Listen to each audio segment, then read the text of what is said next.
Mga pasahero sa MRT-3 Cubao Station nitong January 5, muntik nang madisgrasya dahil nagsiksikan sa escalator.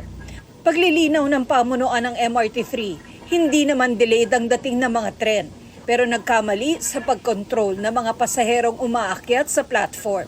Magdaragdag daw sila ng security personnel para sa crowd control, lalo na tuwing rush hour. Kagabi nakuna naman sa Ortigas Station ng mga pasahero na umabot na sa sidewalk. May ginagawa na raw ang pamunuan ng MRT para madagdagan ang mga tren at mapaigsi ang waiting time. DOH, tiniyak na di dapat mabahala ang publiko sa superflu. Sabi ni Health Secretary Ted Herbosa, kayang labanan ng kasalukuyang flu vaccine ang strain o uri ng superflu. May naitala na raw ng mga kaso ng superflu sa Pilipinas noong 2025. Gumaling silang lahat.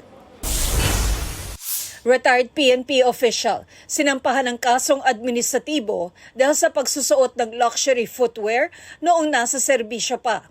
Ayon sa Napolcom, mahigit 70,000 pesos ang sapatos ni retired Brigadier General Jezebel Imelda Medina na kanyang isinuot habang naka-uniforme.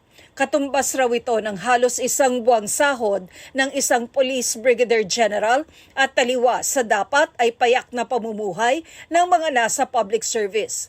Bukod dito, hindi rin umano isinumite ni Medina ang psychiatric and psychological examination report ng isang pulis na sangkot umano sa vlogging na may bahid ng sedisyon.